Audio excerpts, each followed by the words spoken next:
So I've already talked about how Pete Buttigieg attacked Tulsi Gabbard during the recent debate, but I haven't talked about how Kamala Harris also threw a few punches towards Tulsi as well, which Tulsi Gabbard and Kamala Harris, they have a bit of a history. A few months ago, when Kamala Harris was polling quite well, was one of the frontrunners, Tulsi Gabbard skewered Harris on stage, and which I covered that in one of my previous videos. But afterward, Kamala Harris's polling plummeted straight down. So I guarantee you Tulsi Gabbard is one of Kamala Harris's least favorite people right now. But Harris did get maybe a little bit of revenge on that recent November debate. Now, as far as how that exchange came about, the moderator, I'm going to contextualize it. I'm going to play the clip soon. But the moderator asked Tulsi Gabbard a question regarding Gabbard's comments or criticisms of Hillary Clinton, which Hillary Clinton had previously called Tulsi Gabbard a Russian asset, which then prompted Tulsi Gabbard to attack Hillary Clinton's provocative remarks and then also attack Hillary Clinton's hawkish foreign policy. The moderator asks a question about Tulsi criticizing Hillary. Tulsi responds, and then Kamala Harris is asked to weigh in. And let me just show you the clip of all that occurring. Congresswoman Gabbard, you have criticized Hillary Clinton as the, quote, personification of the rot that has sickened the Democratic Party. What is the rot you see in the Democratic Party? That our Democratic Party, unfortunately, is not the party that is of, by, and for the people. It is a party that has been and continues to be influenced by the foreign policy establishment in Washington, represented by Hillary Clinton and others' foreign policy, by the military-industrial complex and other greedy corporate interests. I'm running for president to be the Democratic nominee that rebuilds our Democratic Party, takes it out of their hands, and truly puts it in the hands of the people of this country, a party that actually hears the voices of Americans who are struggling all across this country, and puts it in the hands of veterans and fellow Americans who are calling for an end to this ongoing Bush, Clinton, Trump foreign policy doctrine of regime change wars, overthrowing dictators in other countries, needlessly sending my brothers and sisters in uniform into harm's way to fight in wars that actually undermine our national security and have cost us thousands of American lives. These are wars that have cost us as American taxpayers trillions of dollars since 9/11 alone, dollars that have come out of our pockets, out of our hospitals, out of our schools, out of our infrastructure needs. As president, I will end this foreign policy, end these regime change wars, work to end this new Cold War and arms race, and instead invest our hard-earned taxpayer dollars actually into serving the needs of the American people right here at home. Senator Harris, any response? Oh, sure. I think that it's unfortunate that we have someone on the stage who is attempting to be the Democratic nominee for President of the United States, who during the Obama administration spent 4 years full-time on Fox News criticizing President Obama. That's who ridiculous, has spent full-time, That's who ridiculous. has spent full-time criticizing people on this stage as affiliated with the Democratic Party. When Donald Trump was elected, not even sworn in, buddied up to Steve Bannon to get a meeting with Donald Trump in the Trump Tower, fails to call a war criminal by what he is as a war criminal, and then spends full time during the course of this campaign, again, criticizing the Democratic Party. What we need on the stage in November is someone who has the ability to win. And by that, we need someone on that stage who has the ability to go toe-to-toe with Donald Trump, and someone who has the ability to rebuild the Obama coalition and bring the party and the nation together. I believe I am that candidate. Thank you, Senator. Yes. Congresswoman Gabbard, I'll give you a chance to respond. What Senator Harris is doing is unfortunately continuing to traffic in lies and smears and innuendos because she cannot challenge the substance of the argument that I'm making, the leadership and the change that I'm seeking to bring in our foreign policy, which only makes me guess that she will, as president, continue the status quo, continue the Bush, Clinton, Trump foreign policy of regime change wars, which is deeply destructive. This is personal to me because I served in Iraq. I left my seat in the state legislature in Hawaii, volunteered to deploy to Iraq, where I served in a medical unit where every single day I saw the terribly high human cost of war. I take very seriously the responsibility that the president has to serve as commander-in-chief, to lead our armed forces, and to make sure always, no, I'm not going to put party interests first. I will put the interests of the American people above all else. Thank you, Congresswoman. I want to briefly give Senator Harris a final second to respond. I believe that what our nation needs right now is a nominee who can speak to all people. I spent my entire career standing mostly in a courtroom speaking 5 words, Kamala Harris for the people. And it was about all the people, regardless of their race, regardless of their gender, regardless of where they live geographically, regardless of the party with which they're registered to vote or the language their grandmother speaks.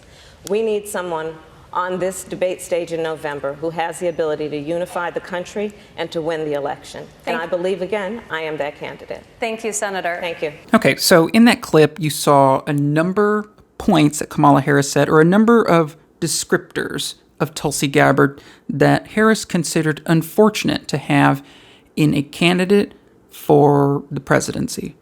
First on the list was that she was mad that Tulsi, during the Obama administration, spent 4 years full-time on Fox News criticizing President Obama. So, are you mad about criticizing President Obama, or that it was on Fox News, or both? I'll have to assume both. So, criticizing President Obama. What? What do you mean? So you don't advocate for criticizing the president when he does something messed up? Your philosophy is to zip it? Or do you believe he never does anything messed up and you're delusional? You treat him as divine. I don't get it. Maybe examples would have helped? Or you're just against criticizing, which is kind of what's suggested by the next line, but let me get to the point about Fox News. So some people don't think it's a good idea to go on Fox News at all. And those people are mistaken. Fox News has a huge audience, whether you like it or not. And I don't like that. I wish no one watched Fox News. But they have an audience. And Tulsi Gabbard, she was able to communicate to those people directly about her criticisms of Obama. And Tulsi Gabbard being anti-war, anti-intervention, that is a very positive influence on those right-wing viewers. Do it again. You're not talking to Fox News enough. Do it more. That's how I feel. And as far as criticizing President Obama, good. Criticize him. He's done a lot of effed up stuff. In fact, Kamala Harris goes on to state that she is critical, or that Harris is mad about Tulsi also spending full time criticizing people on this stage as affiliated with the Democratic Party.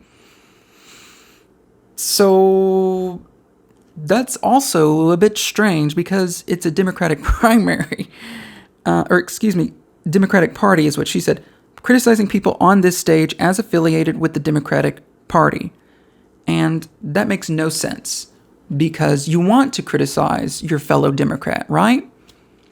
Or you can live by the Reagan philosophy, thou shalt not speak ill of another Republican, and just operate as lemmings that go off a cliff. And you know what? That was kind of the downfall of the Bush era. There wasn't enough people saying George Bush is wrong about his military adventurism. The whole party sank together. And then the Tea Party was born. So, Kamala Harris is blatantly wrong there. It's almost childishly wrong. You need to be able to criticize people in your own party, period. And then she goes on to say her frustration with Tulsi, that when Donald Trump was elected, not even sworn in, buddied up to Steve Bannon to get a meeting with Donald Trump in the Trump Tower. I guess you could say that.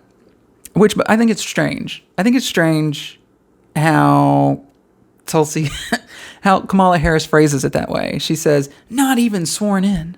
Like, okay, well, he's elected. He's going to be president. It's November. We're waiting for January before it's official. And that makes it worse?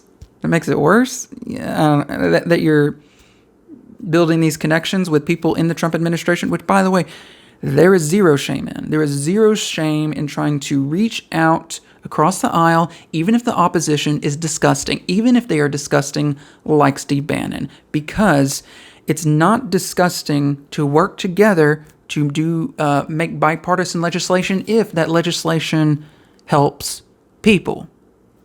Period. Usually, the media exalts the concept of bipartisanship, but here Kamala Harris is treating it like something terrible and awful, which it oftentimes is, even when the media is praising it. Bipartisan should only be treated as a good word when it's something that does benefit the people. But it's an odd thing to be angry about. Kamala Harris is appealing to everyone's visceral hatred of Trump, which is justified, and visceral hatred of Steve Bannon, which is also justified. But Steve Bannon is also anti-interventionist and pro-fighting ISIS, which I'm skeptical, more than skeptical, of how the United States handles ISIS. Keep in mind that the United States was unable to bomb Al-Qaeda away. Al-Qaeda only grew. And out of that was born ISIS.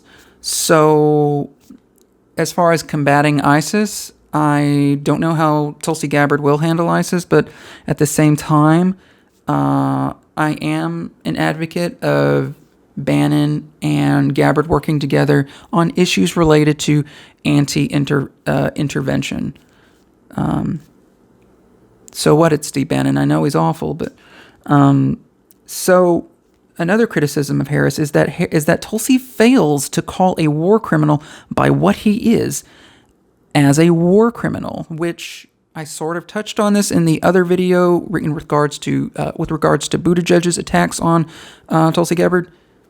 Not calling Bashar al-Assad a war criminal within a resolution. It was a resolution basically condemning Assad as a war criminal, which I have to assume this is what this is referring to.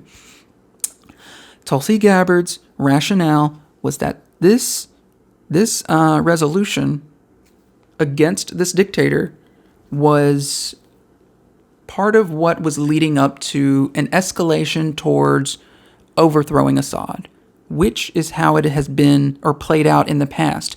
Resolution against Gaddafi and how he's so awful, overthrow him. Resolution against Saddam Hussein, overthrow him. Meanwhile, any resolution on the dictators we support or that we give money to? No, there's not, because we don't want to overthrow them. Do you see what I'm saying here? If you understand that, you understand why Tulsi Gabbard did not sign on to that resolution. Now, agreeing with her choice to do that is one thing. It's totally separate. You can disagree. You can say it's a bad strategy to oppose regime change wars. Okay, I feel you. But, understand the rationale. It's easy to understand. The media blatantly chooses not to. And it's disgusting. It's disgusting. There's so much misinformation on this topic of being an Assad apologist or failing to call Bashar al-Assad a war criminal, which, by the way, she does consistently call Bashar al-Assad brutal, a dictator, is critical of him. In every interview, in fact, she is asked again and again. I mentioned this in the other video with regard to Buttigieg's attacks, but she's asked in every interview, do you condemn Bashar al-Assad? And in every interview, she said, yes, I do. I think he's awful. And it doesn't matter how many times she says it.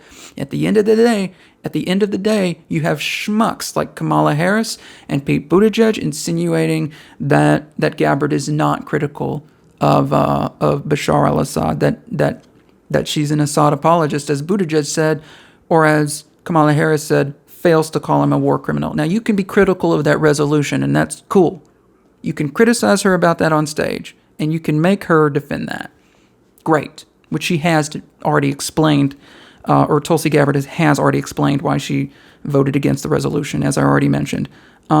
Harris also criticizes Tulsi by saying Tulsi spends full time during the course of this campaign, again, criticizing the Democratic Party. Which that phrasing is especially precious because it is a political primary. That's what you do. That's the purpose, is that you guys compare one another to each other and say, my policy's better than yours. This is why your policy doesn't work and mine works better. Are you against Democratic primaries then? Are you against the sole purpose of a Democratic primary? What do you want it to be, Kamala Harris? Do you want it to be just you all get in a circle and just throw compliments at each other? What do you want out of the primary, Harris? And then she goes on to say, what we need on the stage in November is someone who has the ability to win. And by that, we need someone on that stage who has the ability to go toe-to-toe with Donald Trump and someone who has the ability to rebuild the Obama coalition and bring the party and the nation together. Oh, I guess that's an endorsement of Bernie Sanders because he's the only candidate that polls better than Donald Trump when faced in a head-to-head matchup right now. Are you endorsing Sanders? By the way, talking about that Obama coalition, you're talking about all the states that traditionally vote blue, right? Well, Bernie Sanders won the Rust Belt states that ended up swinging away from Hillary and towards Trump. So what are you talking about? It sounds like that you are endorsing Sanders. Well, good for you for seeing the light, right? Which obviously that's not what she's suggesting. She goes on to say that she is the candidate that she believes can beat Trump. But anyways, keep in mind, now Harris's attack was ridiculous, right? Line by line, ridiculous. Childishly ridiculous. You know what? Her and her campaign sat around and thought, how are we going to attack Tulsi Gabbard? And that's what they came up with. That's ridiculous. And keep in mind what inspired that line of attacks. What did Tulsi Gabbard just get finished talking about? Tulsi Gabbard was criticizing the military-industrial complex, corporate interests that influence foreign policy, the Bush-Clinton-Trump foreign policy doctrine of regime change wars. Tulsi criticized overthrowing dictators in other countries, wars that undermine our national security and that have cost us thousands of American lives. Tulsi was criticizing that these wars have cost taxpayers trillions of dollars since 9/11 alone, which could have gone to infrastructure, hospitals, schools, you name it. And Tulsi had just talked about how she wanted an end to the new Cold War and arms race. And Kamala Harris, for whatever reason, heard that and was triggered. She laid into Tulsi. How dare you attack President Obama and your own party?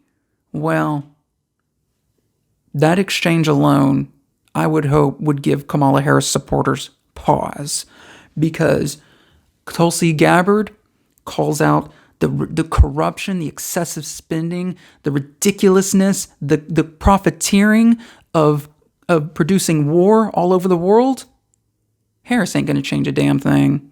Harris is going to continue the status quo if it isn't obvious by that exchange. Now, if Harris wanted to criticize Tulsi, she could have. She could have criticized Tulsi, but also say, you know what?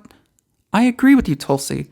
It's messed up that we do all these regime change wars. It's ridiculous that people are profiting off these wars. It's ridiculous, all the lives lost, and for what? For what? $6 trillion spent?